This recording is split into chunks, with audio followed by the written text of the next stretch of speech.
Biog Studio, The Jonah Project. The Jonah Project is a story about modern-day 21st century America and the gentrified South. It is the story of one poet's vision to utilize his talent, gift, and ability in hopes of creating a genuine reconciliation of the races, or simply hasten to its timely separation. It is the story of dogged hope for America, that if she's given the opportunity to do better, that perhaps she would do better, or simply resolve to the fact that mankind is incapable of the latter, being bound and simply handcuffed to the dark traditions of the past. Scene 1. A disturbing scene unfolds, the gruesome scene of a young black male being lynched by a group of his white counterparts, the hangman's noose put around his neck, a rope thrown over a strong and sturdy branch. A scuffle ensues. The black victim is overtaken by his white assailant, his hands bound with duct tape, being pulled off of his feet, now hanging, dangling, swinging from the neck in the wind.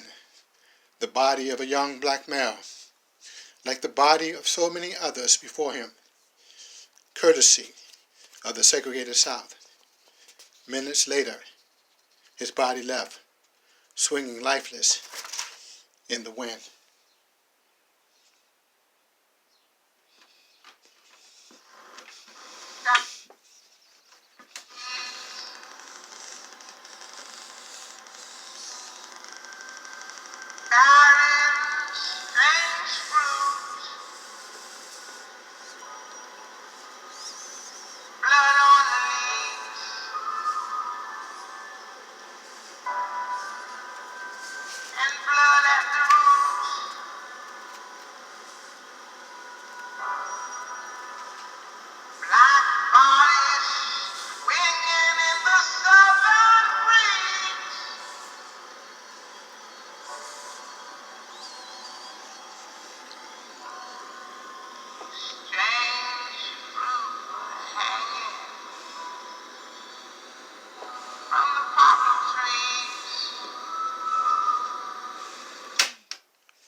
Scene 2. Ring, ring. The startling sound of a cell phone's ringtone awakens Oroptus Maximus. Oh, how are you, Bishop? No, you didn't stir me. Oh, in fact, I was just getting up. Uh-huh. Yeah. Yeah? Oh, I would be honored to speak, Bishop. Oh, yeah, I'll put you on my calendar. No problem. I promise you I'll be there. You have my word. Text me the details. Thank you. Scene 3. The bus ride. Here I am, Oroptus Maximus, on the road again, asked to speak. I'm on my way to Bishop Walter E. Wellington's Baptist Church in Black Acres Town, Mississippi. The bus ride is almost over.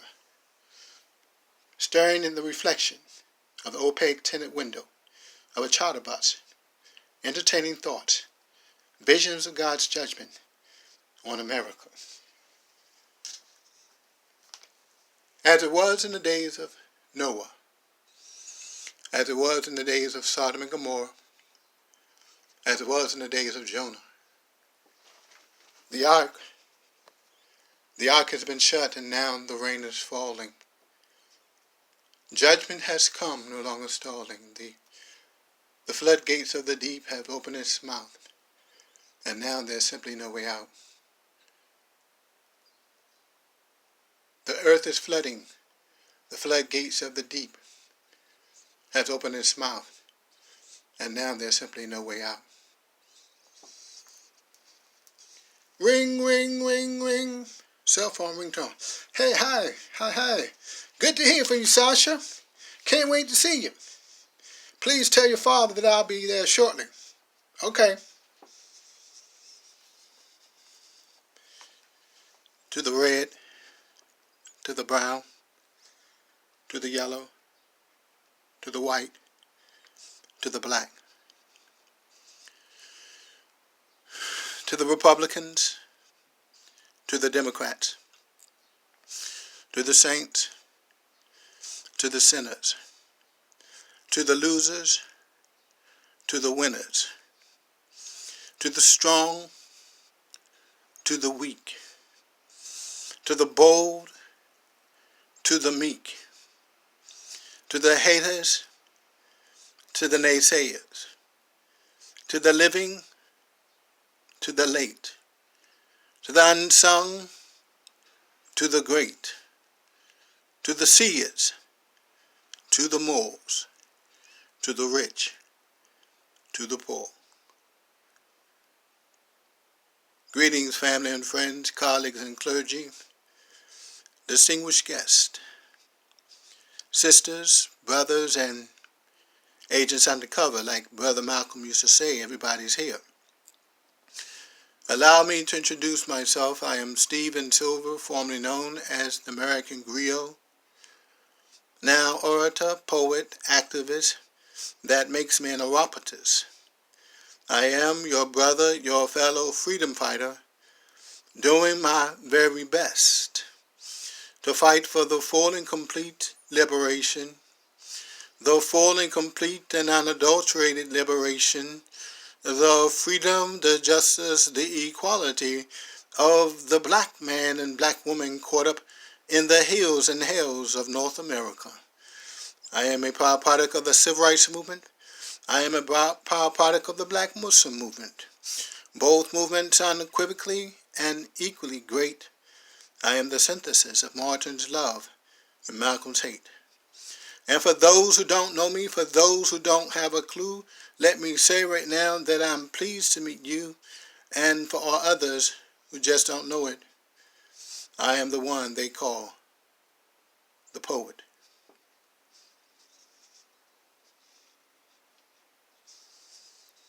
Greetings. Let me pray. Prayer. O Almighty God, creator of the heavens and the earth, have pity upon thy people. Extend thy hand, thy benevolent and merciful hand to these thy children. Help the hurting, the feeble, of the likes of which there is no equal, who in your infinite wisdom will become a chosen people, yet a stone, a tried stone, a precious cornerstone, the stone that the builders rejected. But you are not a God who cannot be touched by the feelings of our infirmities. Like David of old, I pray, hear my cry, O God of my righteousness. Help the discarded, the broken-hearted, the downtrodden, and all those seemingly forgotten. Now I pray for my people, my brothers and sisters, the black man and the black woman, caught up in the hills and hells of North America. Pray now that you would confuse and confound. Make the rough places plain and the crooked places straight, so that your glory would be revealed, and all flesh shall see it together. This, O Lord, is our hope. This, O Lord, is our petition. This, O Lord, is our prayer. Scene 4. Next stop, Black Acrestown. Black Acrestown, now ironically called because historically it has been mostly black. Now reminiscent of many towns in America. Victims of now a gentrified South and strained relationships between blacks and whites. Yes, this strained relationship between the sons of slaves and the sons of slave owners. Hey, family! Max, yelling out the window of his Uber ride. Hey, Bishop Walter E. Wellington and his beautiful daughter, Sasha. What's up, baby? Who is this? Oh, this is my daughter, Precious. Hey, Precious, I like that name. Precious says, are you married? My mom needs a man around here. Sasha, Precious. Oh, that's all right. I love the spunk.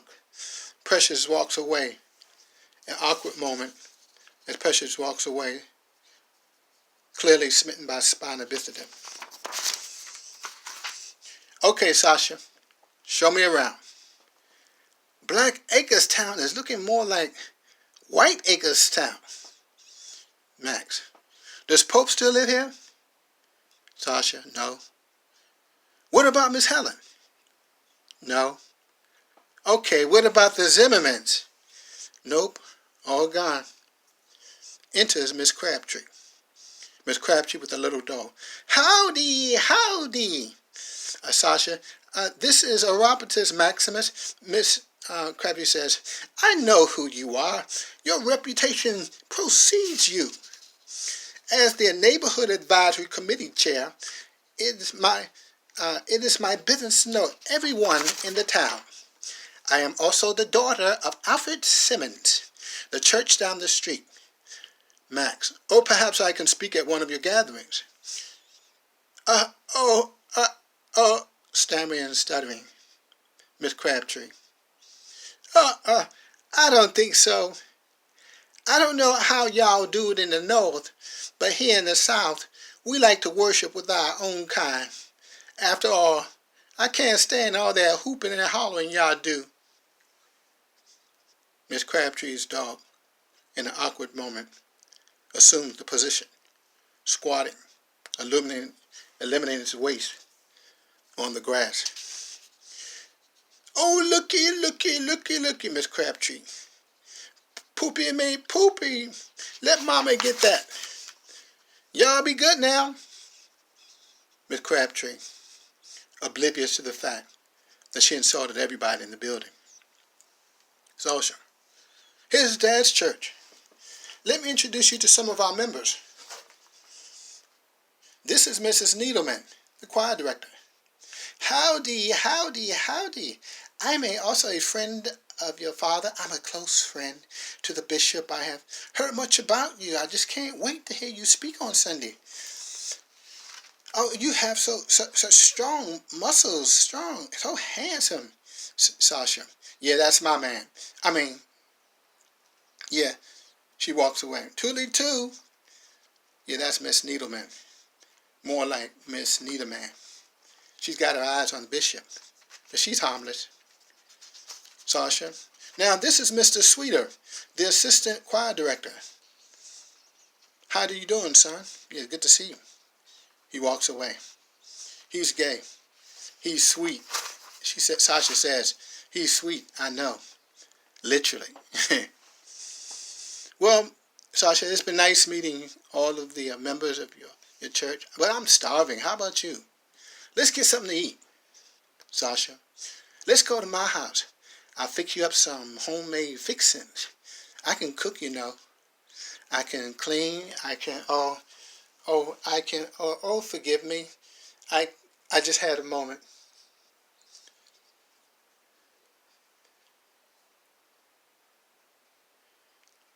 Salutations, brothers and sisters. I didn't come out here to hear myself pontificate. I came out here to encourage, inspire, and perhaps even motivate. I'm not an entertainer. So you see, I didn't come out here for the applause, the cheers. I didn't come out here to play or tickle your ears. But you see, the stakes are too high. The situation too dire.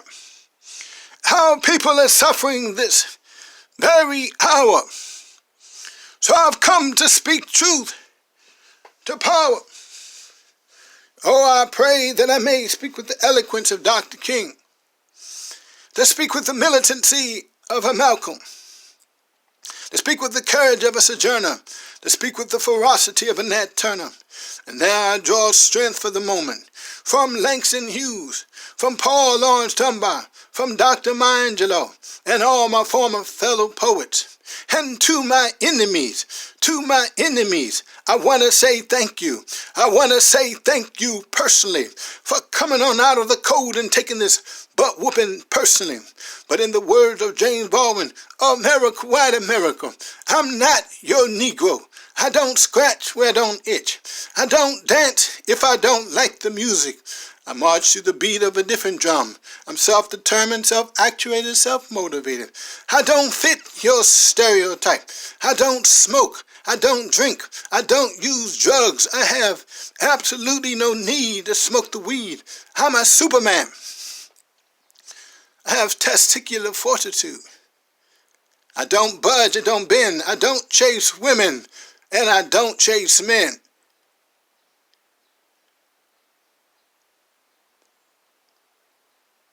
The Jonah Project, the book of Jonah.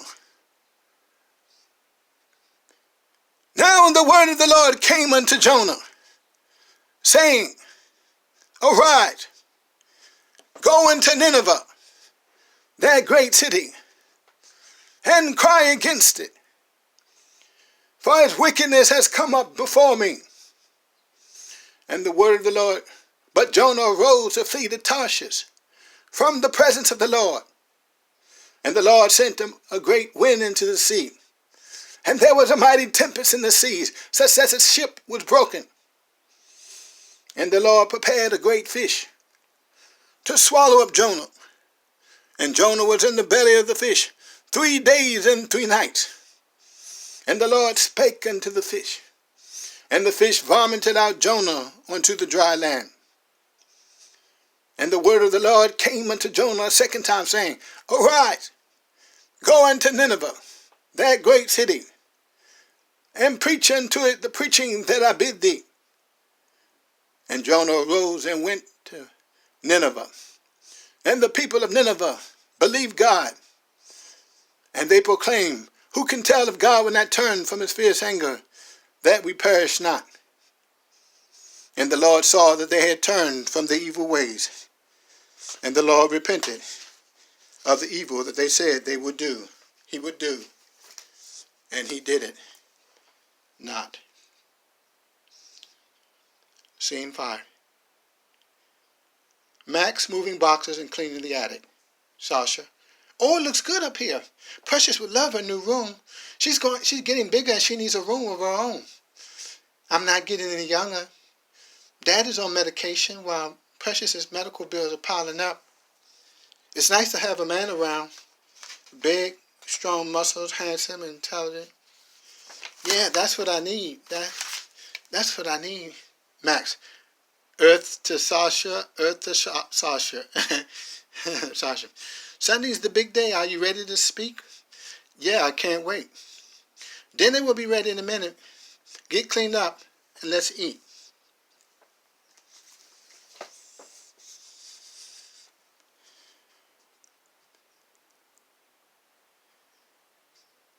I am a Robert Maximus.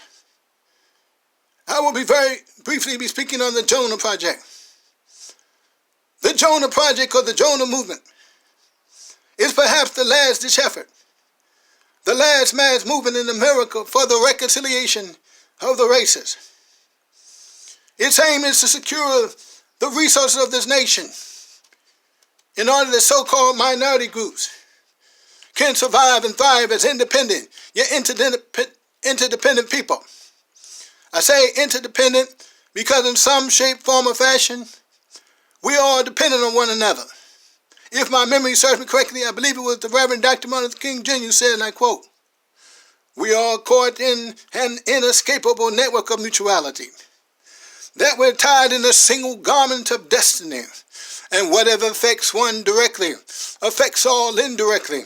For some strange reason, I can never be who I ought to be until you are what you ought to be. The rich man can never be what he ought to be until the poor man is what he ought to be." And I would like to go to add to that white America can never be what it ought to be until black, brown, red, yellow America is what it ought to be. I believe that it is improbable and perhaps even impossible to extricate the presence of so-called minority groups from the fabric of America without destroying it. America, white America, you would be like a wise and prudent doctor or surgeon who deems it too dangerous to operate, to extricate, because the temper of extrication may prove fatal. Make no mistake, I want to be abundantly clear. as an African American, this is no substitute for black nationalism. But you see, I am for black nationalism as a social and political movement, advocating the separation of blacks and whites. I feel that the separation of blacks and whites is not an ideal solution, but it's perhaps the only realistic solution. I'm a realist. I stopped believing in Tooth Fairy and Santa Claus a long time ago. I'm a realist. America was created by white people for white people. White America has never been interested in an equal, multiracial society. I've come to the conclusion that she is too greedy to share the wealth of her nation.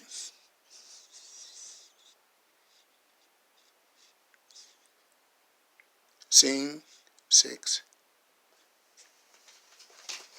Bishop.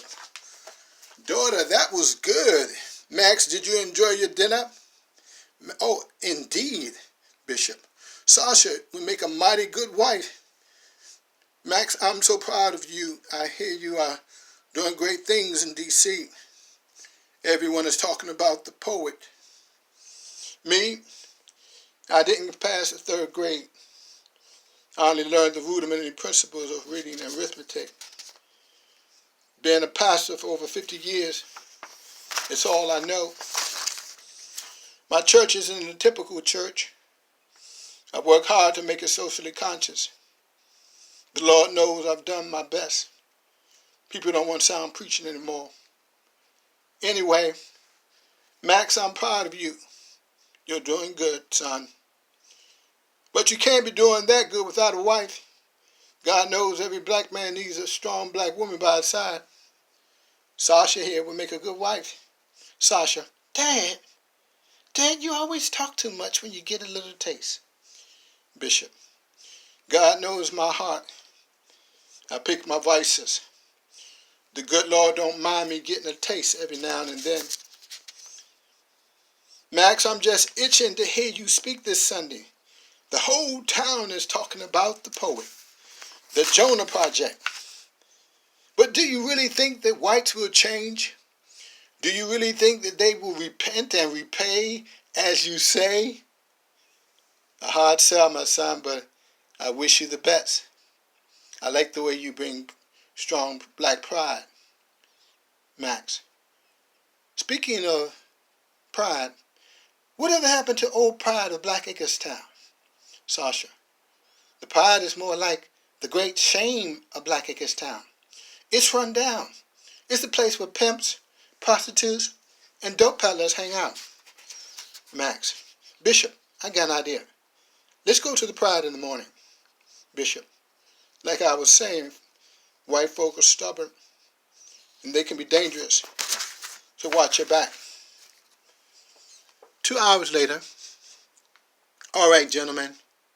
You have been here for hours. It's time for Dad to take his meds. Knock, knock, knock.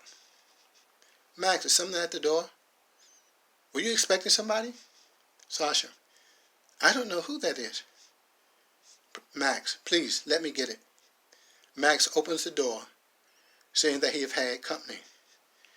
Max, they egged us. Precious. Ooh, gooey. Bishop comes to the door. Max, I'm sorry, Bishop. I brought trouble to your doorstep. Maybe it wasn't a good idea for me to come. Bishop, nonsense, son. White folk in the South are like white folk in the North. They just don't seem to change. Like I said, watch your back. Max, I'll clean this mess up first thing in the morning. Bishop, everybody, let's go in.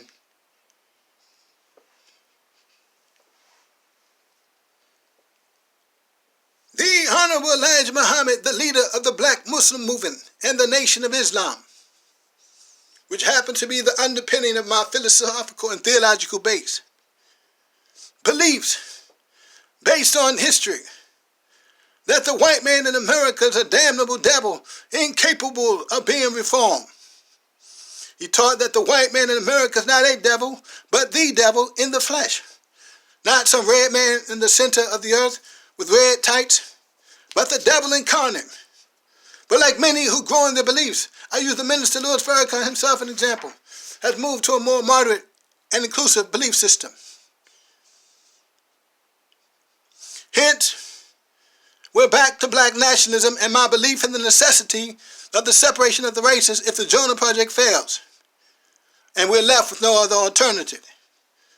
If my memory serves me correctly, I believe it was the preamble of the Constitution that says, and I quote, "Within the course of human events, it becomes necessary for people to dissolve the political bands that connect them to one another, and to assume amongst the powers of the earth the separate and equal station, to which the laws of nature and nature's God, to declare the cause which compelled them to the separation.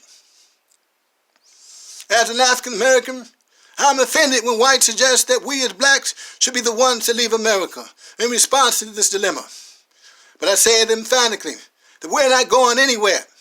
Why should we, the so-called African Americans, or any so-called minority group, should forsake and leave behind a so-called new world that we were responsible for creating? My thoughts are, why should the Native American, the indigenous people of this continent, should only live in the hearts and minds of Americans as an afterthought, as if they were unworthy of claiming their place in the sun, but should be regarded as a conquered people and noble savages? I ask the question, why should not good white, if the term itself is not an oxymoron, a contradiction in term, if given the opportunity to prove that all white is too a fallacious concept? Scene 7. Sasha accidentally opens the bathroom door. "Oh, I'm sorry. I have some clean linen for you. You take meds too?" Max: "Yeah, depression. Yeah, my blessed curse." "That sounds awful. Why do you say that?" "It's my thorn in the flesh. What can I say? When life gives you lemons, you make lemonade." "You sure do have a way with words. Everyone is excited about Sunday. You even got white folks nervous. And Bishop, he really likes you." Max: "And I like you." Max steals a kiss at the door. Precious: "Oh, I'm going to tell Bishop." Sasha: "Go to bed, Precious." Sasha, whispering: "I will meet you back here at 12 o'clock. Max: "I won't keep you waiting." Close the door. The Jonah Project, or the Jonah Movement, seeks to put this issue to rest once and for all. I am not naive. I possess the knowledge that whites have proved to be nothing but devils in the grand scheme of race relations in America. Let's look at it. America, white America, you have a history of being kidnappers, racists, rapists, robbers, liars, lynchers, intimidators, and murderers. I can go on and on down the list. You fit the description of a true terrorist, but you're nothing but a band of punks, a band of bums, cowards, hiding behind masks, riding horses, brandishing rifles and carrying torches. You're no good, peck of wood, redneck, pot-belly, gun-toting, tobacco chewing and smoking, carrying rifles in your laps. You look stupid carrying those silly pointed dunce caps. Rebel rousers, burning down poor black people's houses, seething haters, masqueraders, mischief makers, no good bastards, fiendish laughers, backslashers, white crackers. So that begs the question, can the devil be reformed? The Jonah Project seeks to put this issue to rest once and for all. A white people in America, like the wicked city of Nineveh, deserving a final opportunity to make right the wrongs of past generations. As a man of God, I think it only right that every so-called new generation should be afforded this opportunity.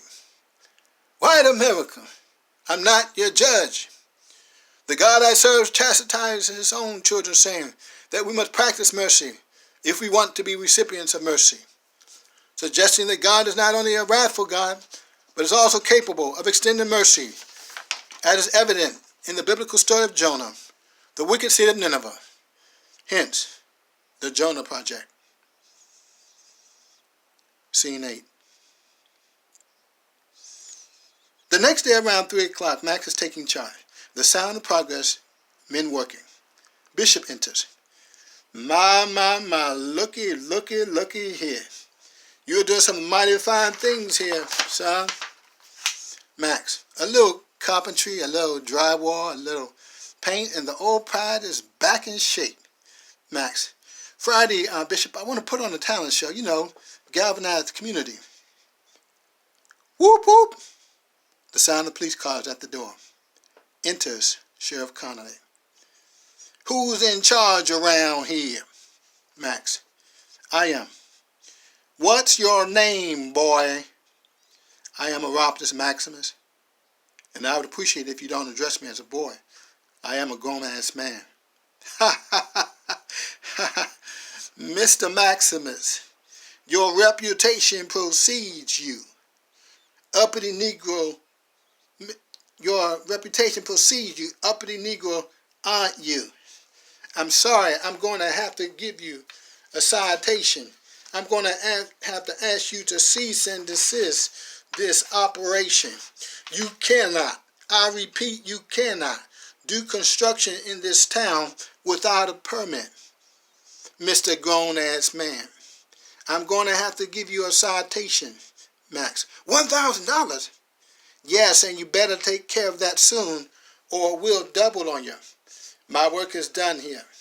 I don't know about you boys, how you boys do things in the North, but here in the South, we don't take kindly to troublemaking uppity Negroes like yourself, disturbing our Negroes and disturbing the peace.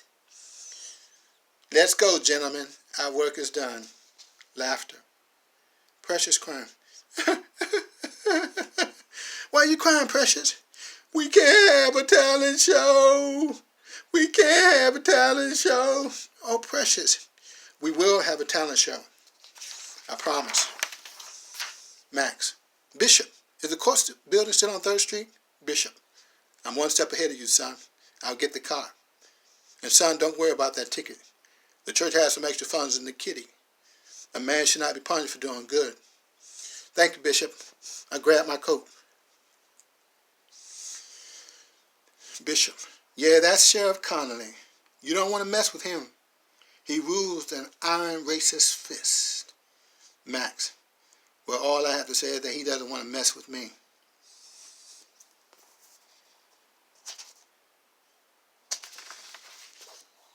Let's go.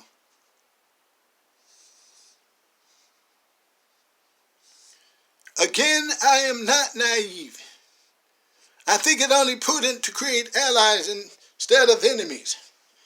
What if we can build a mass movement of all people, striving for the survival of diverse groups?